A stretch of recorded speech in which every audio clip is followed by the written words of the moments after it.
Hey everyone, so I want to talk about something that messed with my head for years, net worth. We all hear about it, right? Assets minus liabilities equals net worth. Sounds simple, sounds logical, but let me tell you, that number can be a real trickster, especially if you are like I was chasing the dream of getting rich quick. Back in my early 20s, I was all about that number. I had this idea that if my net worth grew, I was winning, I was making progress, I was on the path to financial freedom. I mean, who doesn't he want that, right? I came from an ordinary background, no fancy financial education, just a burning desire to make money and make it fast. So I saw the headlines, heard the whispers about hot stocks, crypto booms, and whatever else promised high returns. I jumped in head first with my hard-earned savings, blindly following trends, buying whatever was popular, and listening to every piece of unsolicited advice I could find. I remember this one time, a friend of a friend, the type, was absolutely convinced about this obscure stock. Said it was going to the moon. I didn't do any research. I didn't understand the company. I just saw dollar signs and the promise of that net worth number going up, up, up. I poured a significant chunk of my savings into it, convinced I was smart, convinced I was about to hit it big. Guess what? It didn't go to the moon. It crashed. I watched my money evaporate, and that net worth number I was so proud of, it plummeted faster than I could blink. That wasn't an isolated incident either. I fell into pretty much every trap you can imagine. Short-term speculation, trying to time the market, chasing the next big thing. I even got caught up in a couple of those too. Good too.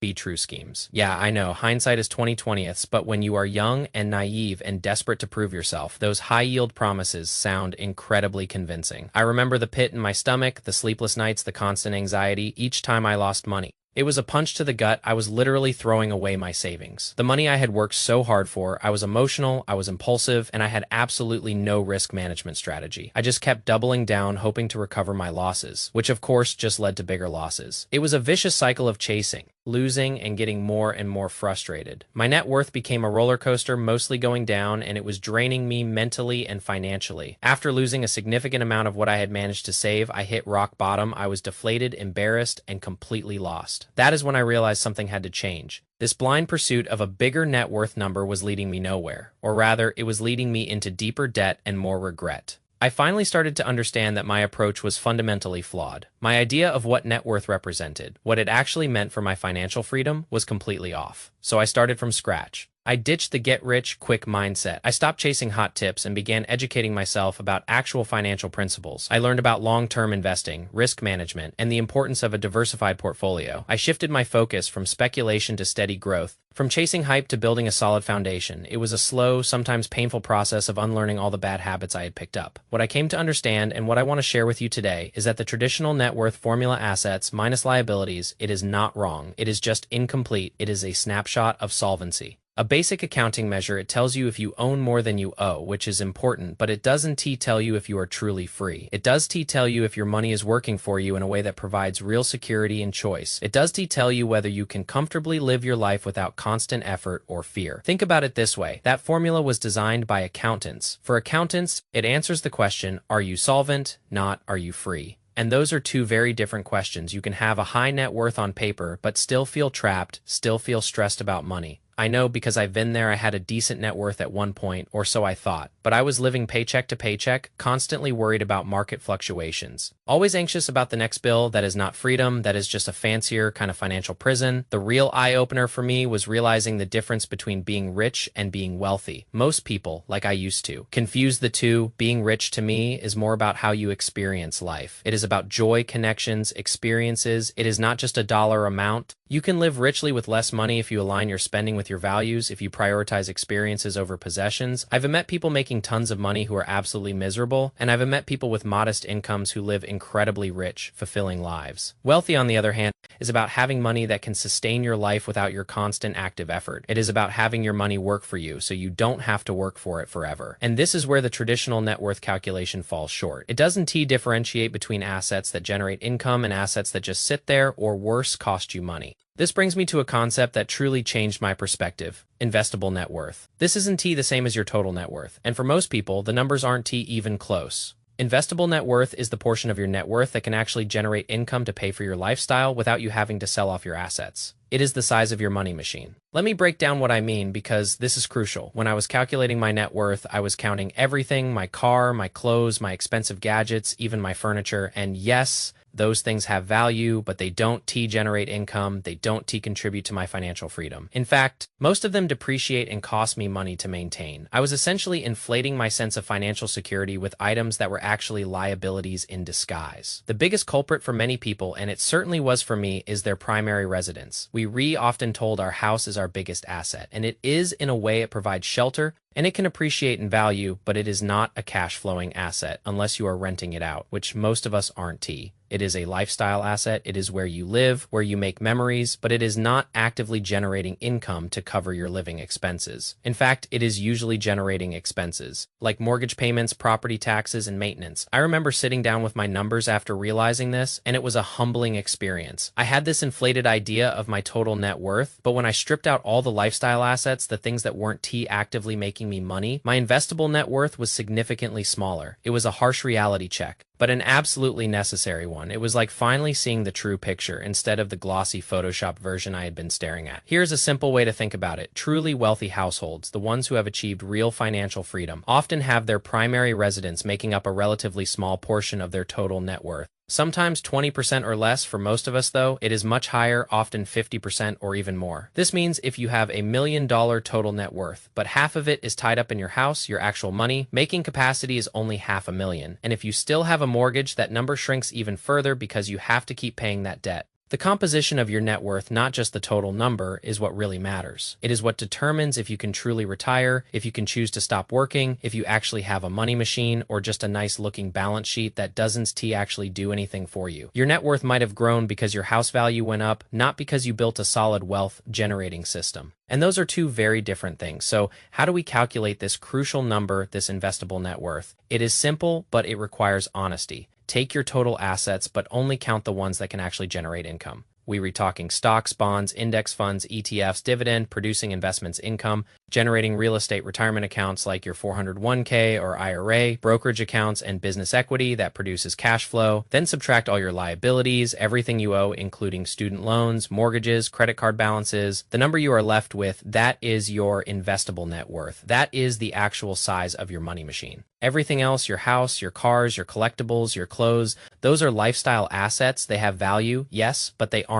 part of the machine that provides you with financial freedom. I know some of you might be thinking, but my house is an asset. It appreciates. I am building equity, and you are. I am not denying that. But here's the critical question. Can you live off that equity without selling your house or taking on more debt? For most people, the answer is no. So while your house provides shelter and comfort, it is not actively feeding your financial freedom. It is a wonderful place to live, but it won't make your car payment when you retire. Let me give you a quick scenario that really drove this home for me. I once knew someone who seemed to have a solid financial picture. A total net worth of $1 million. Sounds great, right? But when we dug into the details, it was a different story. Their residence was worth $600,000, and they still owed $350,000 on the mortgage. The rest was in a 401k. A small brokerage account, and some savings. So while their total net worth was $1 million, their investable net worth after stripping out the house and subtracting the remaining liabilities was only about $300,000 to $350,000. Now, if we use a standard 4% withdrawal rate, a common guideline for sustainable retirement income, that $300,000 to $350,000 would generate maybe $12,000 to $14,000 a year. That is about $1,000 to $1,100 a month. This person thought they had $1 million machine, but what they actually had was a machine generating just over $1,000 a month. That is not retirement. That is a supplement. At best, this isn't a criticism of anyone. It is just a reflection of how misleading the traditional conversation around net worth can be. And this matters, especially when you look at historical events like 2008. Many people had what looked like a positive net worth on paper, mainly tied up in real estate, but it was debt-laden real estate with no liquidity.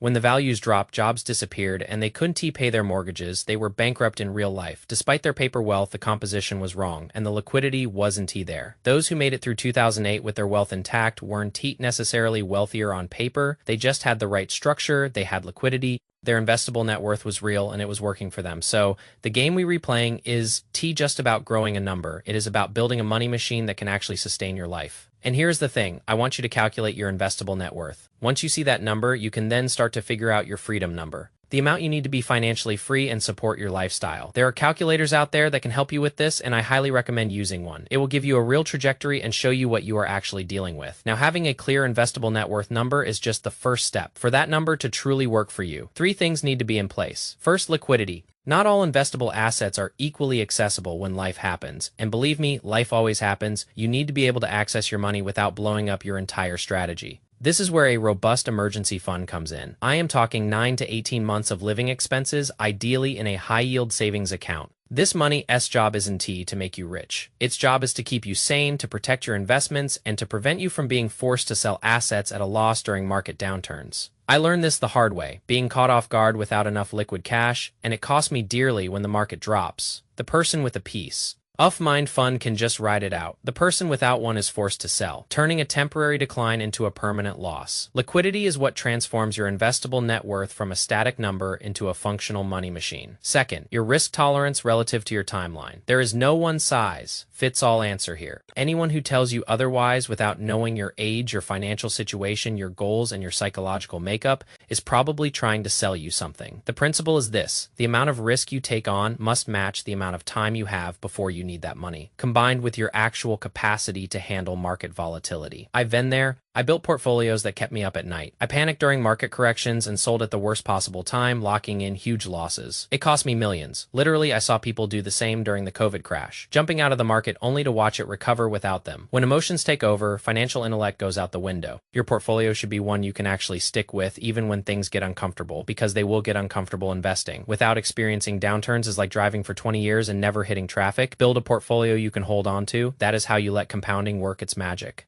Third, tax location. This is an often overlooked aspect that can make a massive difference in how much money you actually keep. Your investable net worth isn't just about the assets you have, but where those assets live. There are three main buckets. Taxable accounts, like your standard brokerage accounts, offer flexibility and liquidity, but you pay capital gains tax when you sell tax. Deferred accounts, like traditional 401ks or IRAs, offer tax deductions up front and tax-deferred growth, but you pay taxes when you withdraw, and there are age restrictions. And then there are tax-free accounts like Roth IRAs or Roth 401ks where you contribute after-tax dollars, but the money grows and can be withdrawn completely tax-free in retirement. Also with age restrictions. I personally have a lot in tax-deferred accounts because Roth wasn't an option for me when I started. It just shows how long I've been doing this. This means a significant portion of my retirement withdrawals will be taxed. Where your money lives impacts how much of it you get to keep. Two people with the exact same investable net worth can end up with very different amounts of spendable income based on how their assets are positioned from a tax perspective. So to recap,